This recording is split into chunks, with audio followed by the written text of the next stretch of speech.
Hello, welcome to today's PENTalk, Tax Cuts and Jobs Act, Opportunities for Qualified Money.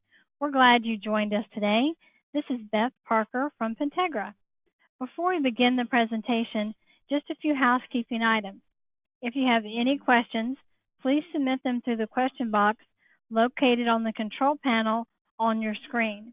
We'll answer as many questions as time allows, as we want to ensure we are respectful of your schedule and end on time. If we don't get to your question during the presentation, we'll definitely follow up with you afterwards. As always, you will receive an email tomorrow with a link to replay the webinar. Let's get started. I'm excited to introduce our expert today, Mary Reed. Mary has been with Pentegra since 2011 and is our National Director of Pension and Protection Planning. Mary is our in-house specialist on qualified tax advantage strategies for small business owners. Mary, thanks for being here today. I'm going to go ahead and turn the show over to you. All right, thank you very much, and hello everybody, and welcome. So what I want to talk about today is we have the Tax Cuts and Jobs Act that came into effect this year, and while it didn't specifically change qualified plans, there are certainly lots of changes in there that affected the marketplace. So it starts with, we have, come on slides, catch up, there we go. We have business owners who are profitable, right? So that's always our market. As she said, I work with closely held businesses doing qualified plans, and when employers want to do them is when they're making money and they're paying taxes and they would like to get that tax bill down. So that's a conversation we always have about qualified plans, but it's actually enhanced by the Jobs Act. So let's dig into the Jobs Act a little bit. The only actual pension change that was in the Act is the elimination of the Roth do-over, right? It used to be that you could convert to a Roth, get to the end of the year, see what your tax situation is, and you could always unconvert back if you didn't want to hold on to that tax bill that year. They've taken away that provision. Once you convert, you are converted and you can't change back. So that's the only actual pension provision. But as we know, the tax rates changed. So here's the individual rates. You know, we dropped a little bit on the individual side from a maximum of 39.6 down to 37%. So everything's shifted just a little bit. Not a big reduction, but a little reduction in taxes.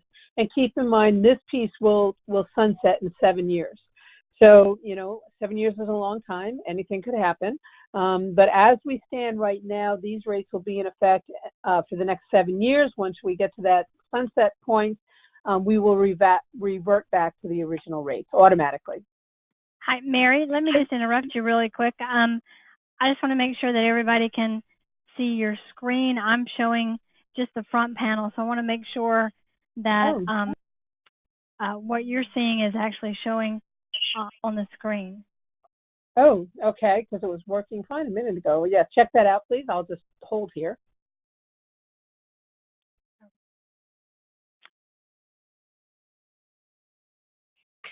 All right, there we go. Now we're seeing it. Okay, great. Are you seeing the slide now that says corporate tax rate? Yes, we are. Thank you so much. Okay, great. Thanks for fixing that. Okay, so let's talk about the corporate side first. This is where the big reduction in the tax rates was, right? We dropped from a maximum of 34% down to 21%. So obviously this has a lot of implications. This is for C corporations. Now, not many of our clients in the closely held business world are C corporations, but there are a few. And now my slides aren't. There we go. It's just taking a really long time. There we go. Okay. So, but I've had a lot of conversations with CPAs this year who are considering for their closely held businesses, should they create a C Corp? Should they create it for part of the business, all the business, not at all? So just purely looking at that question from the pension side, here's a C corporation. If they have $50,000 they want to pull out of that corporation, give it to the business owner. In the first column here, we could do it as a dividend. And so if it came out, that's taxable at the corporate level. So I'm using that 21% tax rate. Once that dividend is paid, now it's taxed at the personal level. I'm using a personal tax rate here of 24%. So by the time we've paid all those taxes, the recipient here is left with about $30,000 of the original $50,000. I then assume they invested and it grows at a 7% gross return, but that's taxable as well. So at the 24% personal rate, we'll get a net return of 5.32%. And if we did that for 20 years, we'd end up with a little over $1 million. Instead, we could call that $50,000 a bonus instead of a dividend, saying $50,000, but now we don't have to pay tax at the corporate level. So now, this business owner receives that as compensation. It's taxable. At the 24% tax rate, we pay $12,000 in taxes, and now we're left with $38,000. We invest that, get the same 7% return, same tax rate, so we net 5.32. And now, after 20 years, we have almost $1.3 million. So definitely better, and all we did was change what we called the money. If we took that $50,000 instead and put it in a qualified plan, there's no tax at the corporate level. In fact, there's a deduction, which I'm not reflecting here, but no tax at the corporate level, no tax at the personal level. So now we get to deposit the full $50,000. If I earn that same 7% return, I don't pay any taxes on that either. So now after 20 years, I've accumulated $2 million, but I have to pay taxes on the way out. It's not tax evasion, it's tax advantage, so we do have to pay taxes. I pay taxes on the way out, I end up with a little over $1.5 million. So it's still a more efficient way to save the money. Now, I don't know what the tax rates are going to be in 20 years. I presume nobody on the line does either. So the question here is, am I better off taking a deduction at 21% and paying tax later on at whatever my tax rate is, which may be well higher than 21%? Some of this is speculation. We know if we take the deduction today, we've got the deduction. If we pass up the deduction for the unknown tax rate later, maybe we're giving up something, that we would have benefited from and not getting payback in return. It's a more efficient way to save the money. Straight off the bat, we get the full compounding on the full amount. We cannot get that if we don't do it in the qualified plan. So that will work to our advantage. For those of you on the line who are with National Life, or even if you're not, National Life took this little example that I do and they automated it. You can go to the National Life Group website. It's called Tax Rate Roulette, and it's on the public website, and they have this exact calculation, and you can change the tax rates and change the amounts and play around with it to see whether this is something. If you have a client who's a C corporation and thinking about whether this makes sense for them, you can go on there and play around with it and see what the numbers look like. So the more interesting part, at least in my world, is the pass-through entities. They did not get that big tax rate reduction, but they did get this 20% deduction. So it's 20% of their business income as a deduction. This was kind of to compensate, for the 25% tax rate that the corporations were, the 21% rate that the corporations were given. But if you are a service organization and your income exceeds the threshold, you will lose that 20%. So who does this apply to? Basically anybody other than a C Corp. A pass-through, it could be a sole proprietor, an LLC, a sub-S. All of these are pass-through entities and are under this rule. So who is a specified service or trade business? Now, we don't have regulations yet, so we're going by kind of the definitions of the past, but basically anybody you would think of as a service company, all the doctors, all the financial professionals, the attorneys, the accountants, the consultants, professional athletes, entertainment people. They're, any place where the skill of the owner is the services being provided. When they came out with the Tax Act, they excluded engineers and architects, and in August they came out and excluded real estate professionals. Real estate professionals had a good lobbying effort, obviously, and they got themselves excluded. So anybody in the service industry other than the engineers, architects, and real estate professionals are subject to this loss of that 20% deduction if their income level is high enough. So the 20% phases out if you're a single taxpayer with income between $157,500 and $207,500, it phases out. So if your income is under $157,500, you will get the 20% deduction. If it's over $207,500, you will lose it entirely. And if you're in the phase-out range, you'll have it proportionately. For those married filing jointly, it phases out from $315,000, to $415,000 of income. So think about those service professionals people like doctors, dentists, veterinarians, attorneys, who have income over $415,000. Now, this definition of income here is their total family income. So it's them and their spouse. How many of those people are over that $415,000 threshold in your client base? Probably quite a few of them. And if they are, it means they are not getting this deduction, and they would probably like to have this deduction. So let's just talk about those pass-through entities for a minute. Come on, screen, come back up. Where did you go? The maximum rate for these people, as we said, dropped to 37. Oh, there it is, 37%. Now, if they made a $100,000 contribution, maybe, last year they would have saved $39,000 or $39,600 in taxes, and now they'll only save $37,000 because they're at a little lower tax bracket. I don't think that's a deciding factor one way or the other. If they want the deduction, they want the deduction. But the 20%, why are the slides doing the slides? They're going crazy. There we go. The 20% can really make a difference. So here's a nice flow chart. So do you own a specified service business? And if the answer is no, is your income over the threshold? No. You follow the arrow down, you've got a deduction equal to the lesser of QBI, your qualified business income, times 20%, or 20% of taxable income less net capital gains. If the answer had been yes, follow the chart down. You still get a deduction. It's a different computation, but you still get a deduction. Now, if we go over to the right-hand side, do you own a specified service or business? Yes. Is your taxable income over the threshold? Yes. Well, if we follow it down, if it's over the threshold, you'll see you get no deduction. If your income is below the threshold, you follow over to the no, and there's your deduction of your 20% of the QBI, or the 20% of the taxable income less than net capital. So this is the key picture for these pass-through entities, is where is their income? Are they above that threshold or below that threshold? So let's take a look at an example. Here's Sylvia. Sylvia is an S corporation. She's got $1 million of revenue. She takes $500,000 of taxable income from that business, taking $200,000 on her W-2 and $300,000 is pass-through. So her family spends $225,000. She needs that to live on. So she has some extra money to work with because she's taking $500.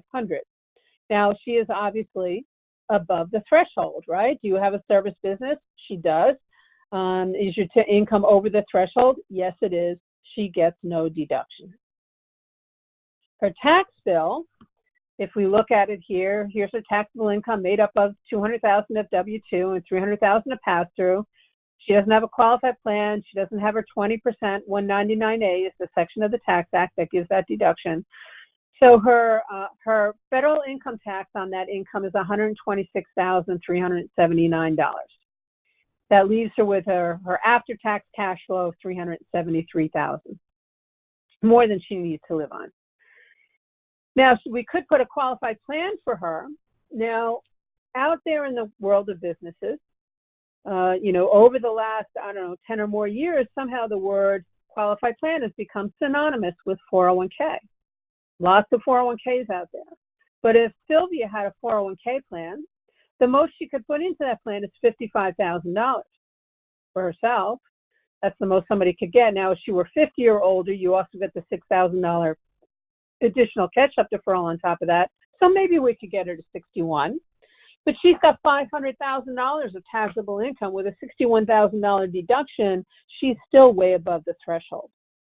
But instead here, we're giving her a defined benefit plan. This happens to be a fully insured defined benefit plan. May not have to be. We'd have to run those numbers. But with a fully insured 412E3 plan, we're giving her a $200,000 deductible plan contribution. So that is an above-the-line deduction. So now her taxable family income is only $300,000. Her qualified business income, which is where that deduction hits, is now only $100,000, right? She started $200,000 deduction. So now her qualified business income is $100,000. She still has her cash flow. So now We ask the question, do you own a service business? Yes. Is your taxable income over the threshold? No. So she gets the deduction. So now her tax bill, I'm sorry, the slides are jumping around. That's not me. I don't know what's happening. Okay. So now, where her tax bill was $126,379, it is now $55,779. She got the deduction for the $200,000 plan contribution. That dropped her down below the threshold, so she also got her 20% deduction, another $20,000. And so we have dropped her tax bill from $126,000 to $55,000. She still has her cash flow that she wanted to live on. And where did that $200,000 go that she contributed to the plan? It went to her. She did not give the money away. She just moved it over into the qualified plan. So this can be a very powerful discussion to have with these pass-through entities. And I've had a lot of conversations with CPAs this year. They're all trying to figure this out for their clients. Here's my little qualified plan pyramid. The ones at the bottom here have the biggest deductions. So those would be defined benefit plans, whether it's traditional. 412E3 will usually generate a slightly higher contribution. Cash balance can fall in there. You know, those are hybrid plans, but they do come under the contribution limits of defined benefit plans. And then, of course, we have 401k and profit sharing. But if they're in a 401k or a profit sharing, they're going to hit that $55,000 ceiling and not be able to get those higher numbers.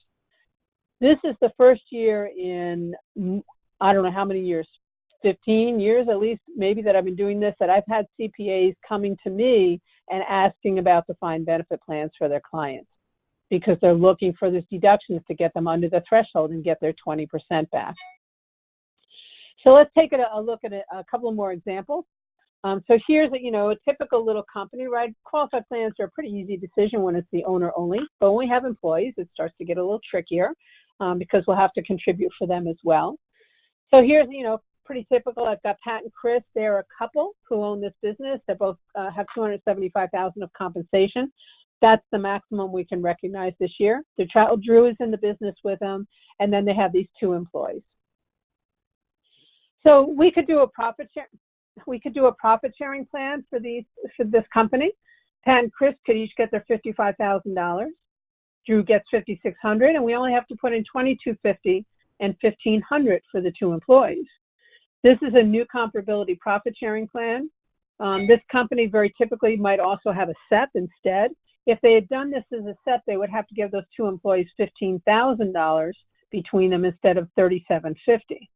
Usually they'd rather do the $3,750. So what does this plan really cost? All right, so the total contribution to this plan for all 5 people is $119,750. This is all deductible. Now, I'm using the very conservative corporate tax rate here of 21%. They're probably not at 21%. They're probably somewhat higher. Maybe they're only at 24. Maybe they're a little higher. I'm going to use the conservative 21% here. So at a 21% tax savings deduction, their tax savings is $25,147. So their net after-tax cost for the plan is $94,603. The IRS is kicking in the rest with the tax refund. So the deposit for the owners of that $119,000, $116,000 is going for the 3 family members.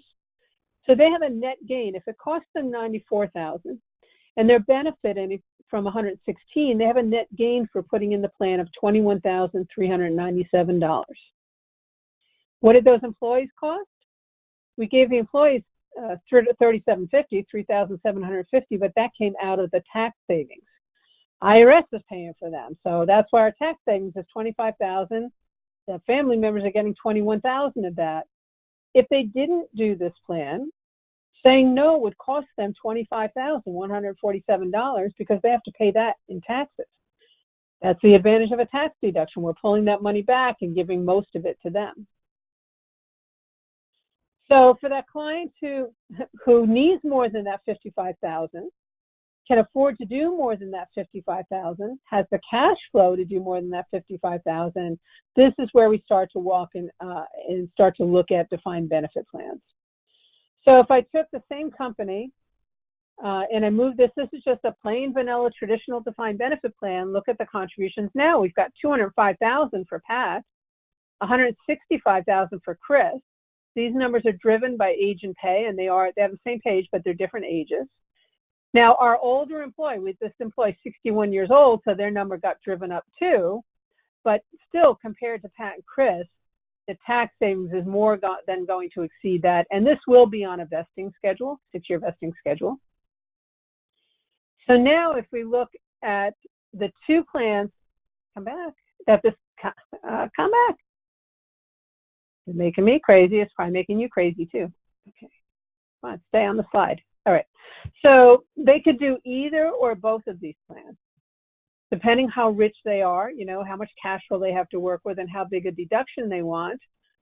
They could do them both. These are both run to the maximum, or they could do one of them, or they could do one and then do the defined benefit at a smaller amount. That's what plan design is all about, to find out what that client needs and what will suit them best. If they did both these plans, right, the profit sharing plan has a contribution of $119,750, and that saves them $25,147 in taxes. The defined benefit plan has a contribution just under $400,000, and this is saving them just under $84,000 in taxes. So for this little 5-person company, if they had the cash flow to do this, we could save them $109,000 in taxes, and that would be every year. Now let's step back and look at this from the view of the Tax Act.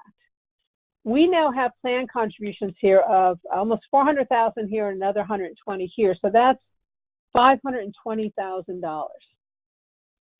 So let's say Pat and Chris's taxable income without these plans is $800,000. They lost the 20% deduction at $415,000. They're way out of range of that deduction. A 401k plan won't even put a dent in that.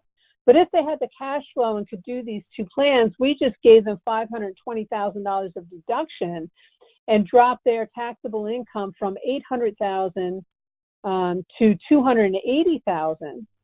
So not only did they get this tax savings, but they get the 20% as well. And in fact, we may have lowered the tax bracket as well. So here's our world of defined benefit plans. We have traditional, we have fully insured, and we have cash balance.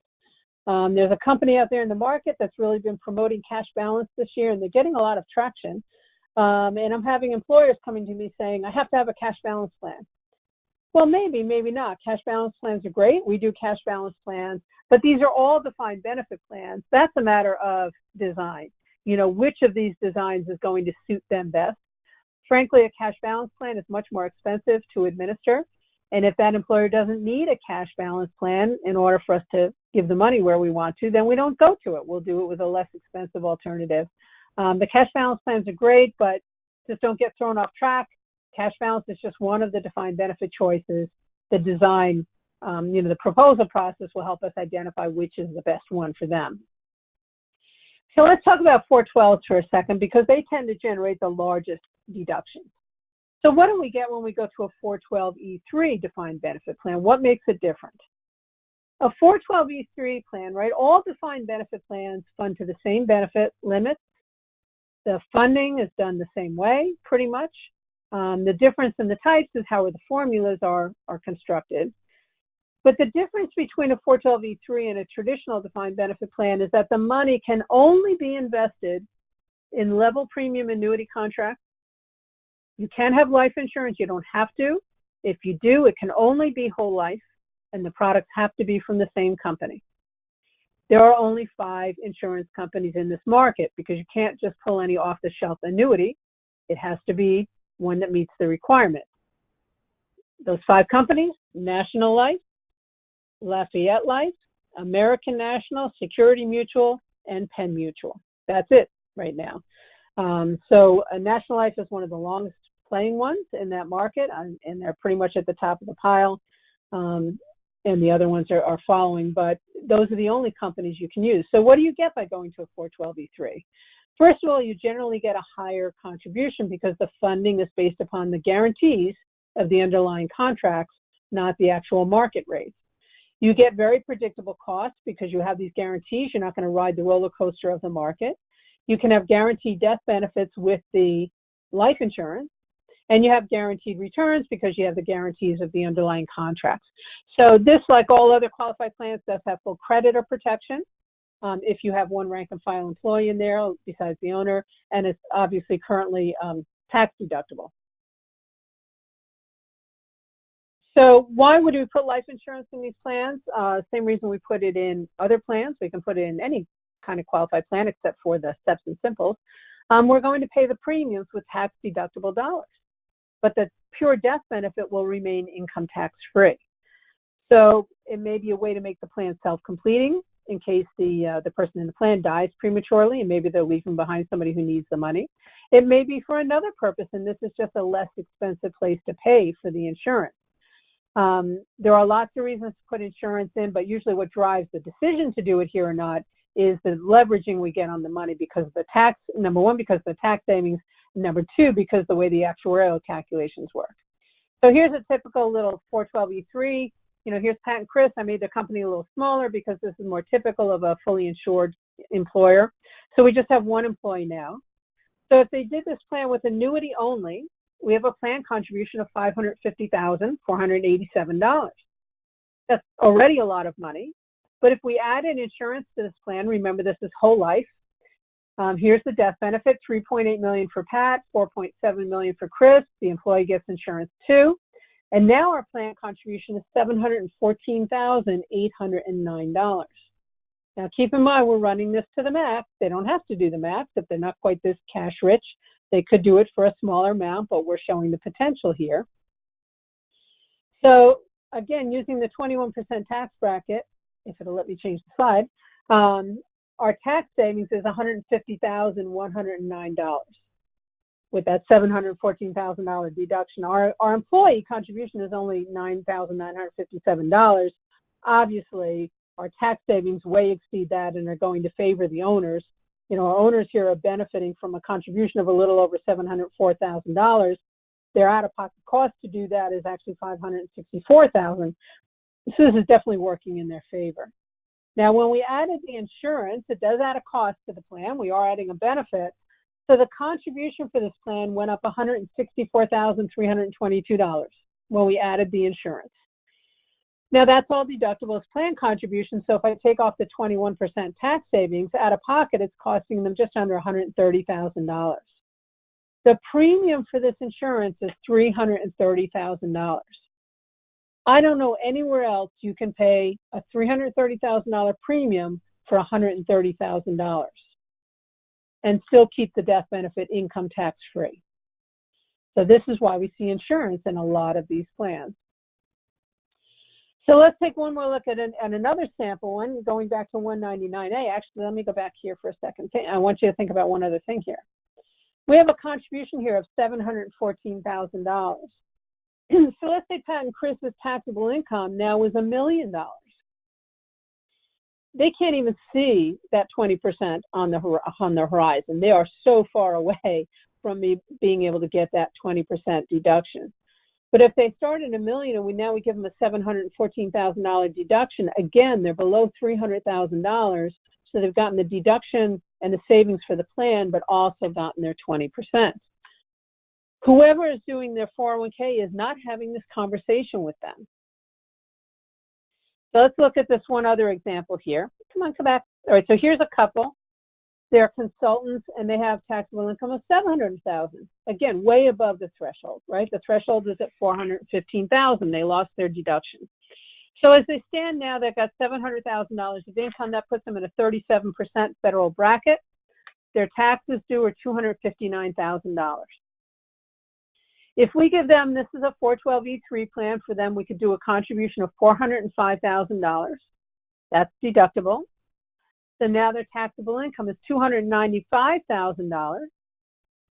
Plus they got their 20% back, right? Because they're under the threshold. 315 is where it started to phase out. They get their 20% deduction back. That's another $59,000. And now their taxable income is $236,000. It has dropped them into a lower tax rate, and now their tax bill is only $56,640. We just saved them $202,000 in taxes. Now, have to have the cash flow, but lots of these people do. If they did this for the next 5 years, we're running this plan for 5 years, 5-year minimum on a 412, they will have saved a little over $1 million in taxes. In that 412 plan where we've put the money, they will have accumulated and can walk away with a lump sum of $2 million. They could also do an annual pension income if they want a guaranteed income for life. It'd be $170,000 a year. But if they took the lump sum, it's $2 million. We saved them $1 million in taxes and turned it into $2 million of retirement money. That's a pretty good return on their money. Because remember, if they didn't do this, they didn't get to keep the 202. That was gone. So comparing a 412 to a traditional, besides the fact that on the 412 we tend to get higher early contributions because of the interest rate we're assuming, there's also the pattern of contributions. So these are real numbers. This is looking back over the last 10 years of the stock market. So we're using the actual returns of the S&P here. You know, that if we had set this plan up going 10 years back, this is someone who had a targeted contribution of $200,000. So we started this plan when they were 52. The first year, here's the traditional defined benefit plan. They contributed about $135,000. Next year, it jumped to 208. The next year was 108, then 114, and then it jumped to 253. When we get to year 7, it drops to 0. This is because of fluctuations in the market, right? We have to end up with this defined amount of money at their retirement age. So depending, the actuary is assuming a market rate based on treasury rates. Right now they're using about 5%.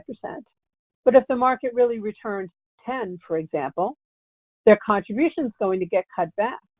If the market lost 20, their contribution is going to go up because they have to make up for the losses or cut back for the gains. This plan, and when they get to year 9, they have to contribute $316,000. Now, unfortunately, what happens for employers is in the years when things are bad in the economy and the return was poor is when they have to put in a larger contribution. And when things are good in the market and the economy is probably thriving and they want the big deductions, that's when they get to put in less or sometimes 0. The right column here is doing this plan as a 412E3 as a fully insured, and look at their contributions. They're hovering every year, swinging from about 208, 203 up to 220 is the high. You know, they're swinging $5,000, maybe $10,000. So it's very predictable and very consistent, so that employer can plan accordingly. This has become increasingly appealing. You know, these fully insured plans have been around since the 1930s, and they kind of become more and less appealing in the market depending on how people feel about the volatility of the stock market. And we've seen a recent kind of resurgent interest in 412 plans. So who is your ideal candidate? And then we'll take questions in a minute. So your candidate for this, we're looking for those pass-through entities who have income above the threshold, who have the cash flow and would like to get that deduction not only for the qualified plan, but will be driven to action this year by wanting to get that 20% back. The CPAs are looking for this. The clients are looking for this. These plans for that employer to get the deduction this year they have to sign their plan document by December 31. Here at Pentegra, we need their information to write that plan document by December 12th. So we're looking here at about a 5 or 6 week window to get these cases done, or they're going to lose that opportunity. We think there's going to be a lot of people, once they pay their taxes this year, they're going to move next year if their accountants weren't on top of it this year. What the candidate looks like besides having that income and that cash flow, very small companies. You know, the smaller the company, the less slices of the pie, the less we have to give away to the employees. So those small, closely held businesses, if it's one person or a couple only, perfect, no employees. If they have employees, ideally older owner, younger employees. Kind of a ratio of 1 owner to 4 or 5 employees works well. If we have multiple owners, they may have more employees, but if they're keeping that ratio, we can probably still get the numbers to work. I'm sure you know clients who look like that, or you work with CPAs who have clients who look like that. And as I said, the CPAs are all trying to figure this out right now. They appreciate the value of this deduction and of the defined benefit plan. They do not have the tools to do it themselves. The brokers who are handling the investments for the employers do not have the ability to do it either. That provides an opportunity for you. So if you sit down with that employer, we get a fact find. We have a basic one-page fact find that we can get out to you. How much do you want to contribute? How much can you afford to contribute? If they have employees, it's helpful to know who do they want to favor and who do they not want to favor, and is there anybody they particularly want to exclude, because we can do that sometimes if they tell us that. We just basically want to know what their objectives are and how much money they can afford to work with, and then we need a census. So to get started, think about those people think about those business owners who might be candidates. Think about the CPAs who are trying to solve this for their clients that you can help them with. Have a conversation. It's pretty easy. It doesn't take a lot to open a case. Have a conversation. Would you like to get your tax bill down? Do you have some cash flow to work with? If you get 2 answers to those questions, fill out a fact find, send it to us. We'll get the proposals done and send them back to you. We'll go over them with you. We can even help you put it in front of your clients. And from there, move it forward. If we have to redesign, we do that. Sometimes it goes around a few times. But the idea is to, see what it would look like for that client, show them the numbers, show them, is this going to help them? If it comes out on paper and it's not going to help them, don't do it. This is pretty non-threatening. We run the numbers. You can see it's going to help or it's not. We love to have the CPA involved in that conversation. They're going to get involved sooner or later, not. And they like qualified plans when they work, so they're not the enemy. So with that, I will, I know we have about 7 or 8 minutes left, I think, so I will stop talking and I'll take any questions. All right, let's see. We have 2 questions so far, so if you're out there and you want to submit a question, please do so now through the control panel. Let's see, let's do this first question as a follow-up to what you were just saying about timing. The plan document must be signed by 12/31, and Pentegra needs to be done by December 12th. When does the insurance need to be issued, or when can the plan be funded? Good question. The plan can be funded after the document is signed. So anytime after the document is signed, the plan can be funded. They have up until they file their tax return to actually fund it. For a defined benefit plan, the maximum time is 8.5 months after the plan year. So if they're on extension all the way to October, once they hit September 15th, they have to have the money in. So they have a lot of time to fund. They can certainly always do it sooner. And once the plan is in effect, they can fund it during the year, at the beginning of the year. We just true up at the end of the year. As far as the insurance, we can't issue the insurance until the plan document is signed. The insurance could be issued anytime right after that. Obviously, they have to make a contribution into the plan to pay the premium. So we have to get some money going in so they can pay the premium. But again, once that document is signed and that plan is in effect, they can go ahead and do the insurance. Timing-wise, just how long things take. It takes Pentegra, as I said, we need everything by December 12th.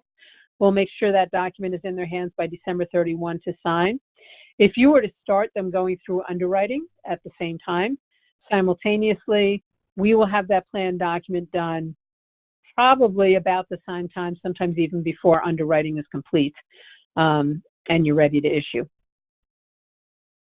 Okay. Next, I have a client who has $3.2 million of W-2 income, works for ESPN. Any suggestions? Well, good for that client. They're doing well. But they're employed by somebody else. If they're a W-2 employee for ESPN, they cannot set up a plan. ESPN can, but they can't set up a plan for themselves. They would need to have their own earned income, which means they would either have to convince ESPN to pay them something on a 1099, some portion of their income, and then they could set up a plan on that income, or if they have income that they can generate from another source, then they could set up a plan. But you can't, as a W-2 employee, that's not your business. You have to be the employer to set up the plan. All right, very good. And then we had another question, Mary, specific to you about when is your next seminar and where will it be held? Do you have any upcoming seminars you can share? I do. I'll be doing one next week in Las Vegas for the National Life CPA Symposium. So that one's next week, next Friday. I'm speaking there. And then I have one coming after that in Florida. I just forget it. I don't know when it is. It's a few weeks later. Whoever that is, if they really want to know where I am, or they can certainly email me. My email's on the screen. And I can try to tell me where you are, and I'll tell you if I'm going to be in your neighborhood. We also do other WebExes. I can do them for people on request if that's helpful as well, for specific people. Very good. All right, we have one. You've mentioned the fact finder. Where can they get a one-pager? If everyone that's on the webinar today will be receiving an email from me tomorrow with a link to replay the webinar. And if you would like, it'll have my contact and Mary's contact. If you want to reach out to me, I'll be glad to send you a copy of the presentation as well as a fact find so that you can get that filled out and out to Mary. And we also have a one-pager on the 199A deduction that we could send as well for people who would like that. Okay, well, we can include that as well. Do you know the specific dates that you're in Las Vegas next week? Let me try. I think I'm pulling up my calendar as we speak. I'm speaking next week, so that's Friday. I'm going to be there Friday, November 16th. Okay, very good. Well, that's all the questions that I have coming in, Mary, so we can give everyone back a few minutes to their day. Thank you for presenting, and like I said, we'll have an email out to everyone with some follow-up information. All right, thank you, everyone. Thanks so much. Bye-bye.